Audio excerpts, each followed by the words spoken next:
Hi guys, this is Vaibhav Chhabra. I'm a mechanical engineer and I run a space called Makers Asylum. Makers Asylum is a community makerspace where people from all different backgrounds like artists, engineers, doctors, designers get together and make stuff. We have all sorts of tools like 3D printers, laser cutters, carpentry, welding, electronics, all in one place where you can come and use these tools to be able to create new stuff and also learn how to use them. Today, however, I'm going to be talking a little bit more about open source designs versus closed source designs and how you can really harness the power of the community and the collective and collaborate with people across the world to really scale up your ideas and make them faster, better, and cheaper. To do this, I'm going to be talking about I'm going to take the example of the M19 face shield that we developed some time back and give you a little story and perspective about this.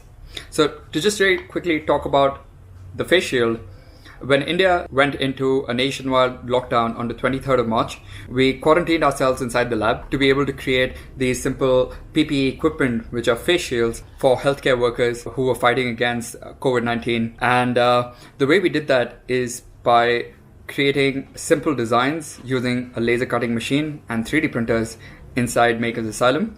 And then we shared those designs openly with people on social media and around the world to be able to really create these as fast as possible. Just to give you a perspective, we went through 21 design iterations and we were able to give out 1 million face shields in under 49 days. So just to put that scale into perspective, we were able to make over 1 lakh face shields at Makers Asylum. But we were able to exponentially grow that into 1 million in 49 days by sharing the design locally with other labs and other makerspaces and other individuals across the country. So we had people from 42 cities, towns and villages, anywhere from Guwahati to Jammu and Kashmir to small villages in India, joining in and making the same designs across the country to be able to provide the necessary PPE equipment when there was a huge shortage in the country. So just to quickly talk about how we did this, we open sourced the design and we shared all the design files using GitHub, a platform which is available for a very long time, and you're able to share your ideas and designs with the world. So talking about open source now.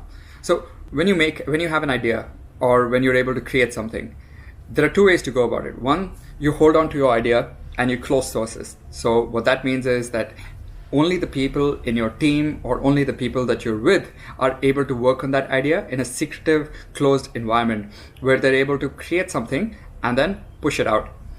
Whereas when you talk about open sourcing it, you're openly sharing the designs and the ideas with the world so that more people from around the world can collaborate and work on this with you. When we talk about closed source or when we talk about patenting, patents were initially born in the world with the thought that because a lot of these companies and a lot of institutions were creating stuff, but they were scared of sharing with the world because they were scared that if somebody else will take my design, what's going to happen? They will end up making the money out of it. I won't get anything. However, things have changed now. We are in the 21st century. We have access to the internet. We have access to computers. We have access to various mediums of blogging, various mediums of documenting our work.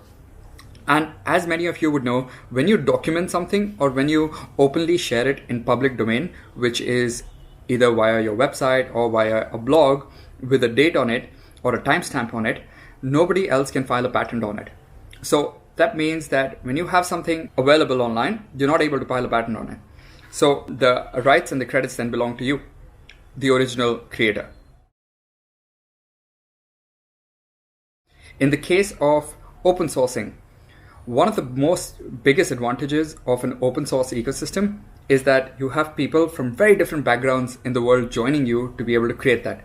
So to just give you this possibility of that, when it came to the face shields, we were able to collaborate with doctors, neuropsychologists, filmmakers, other makers, analysts, business people, across the country to be able to create an ecosystem with a very interdisciplinary background to work together and create something and push it out really, really fast. Now, if we would have gone with a closed source approach in this sort of a project, we would not have been able to achieve the scale in such a short amount of time and go through 21 iterations. Before Makers Asylum, I was working for a startup called iNetra. iNetra was a startup that started out from MIT Media Labs, and we were making these virtual reality based eye diagnostic devices. Now that device was closed source, so it was patented. To be able to take out that simple device, which was like a small little device that you attach to your smartphone and you're able to get your prescription from it, took us 5 years to get it from prototype into making the first 100,000 units that went out into the world. However, with something like this, we were able to take 49 days to make 1 million. That's one power or open source. The other advantage of open source is the fact that you have multiple brains across the world working together and collaborating on this design with you.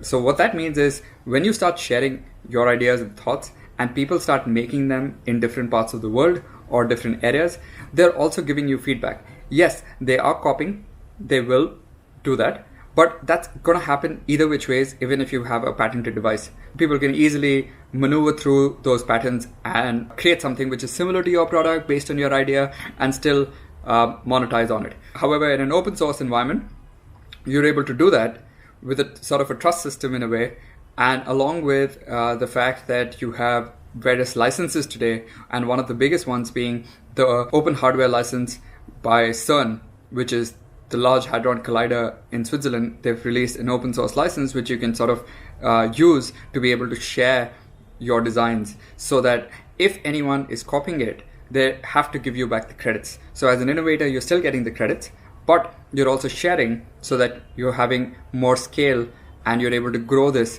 at a much, much, much faster rate with multiple minds working with you from all around the world.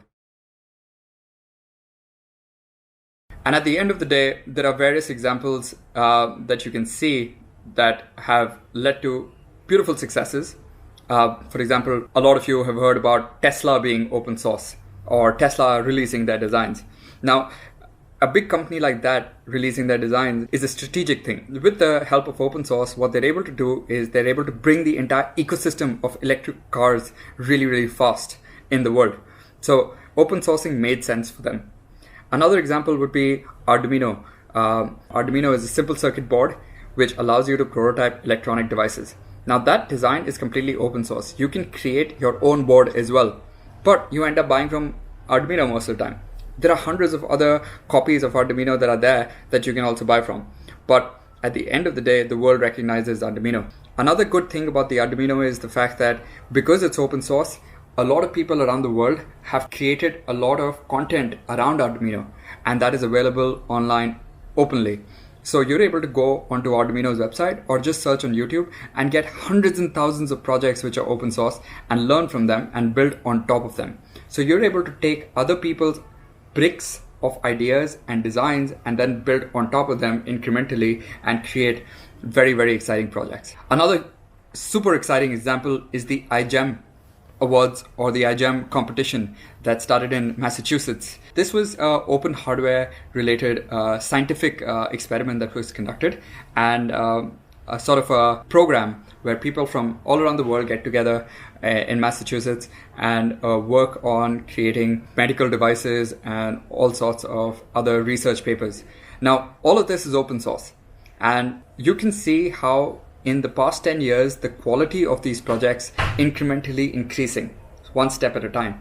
And the way they're able to do that is because they have everyone else's designs and ideas and innovations from the past years also open sourced. So the collective intelligence of iGEM is super high right now.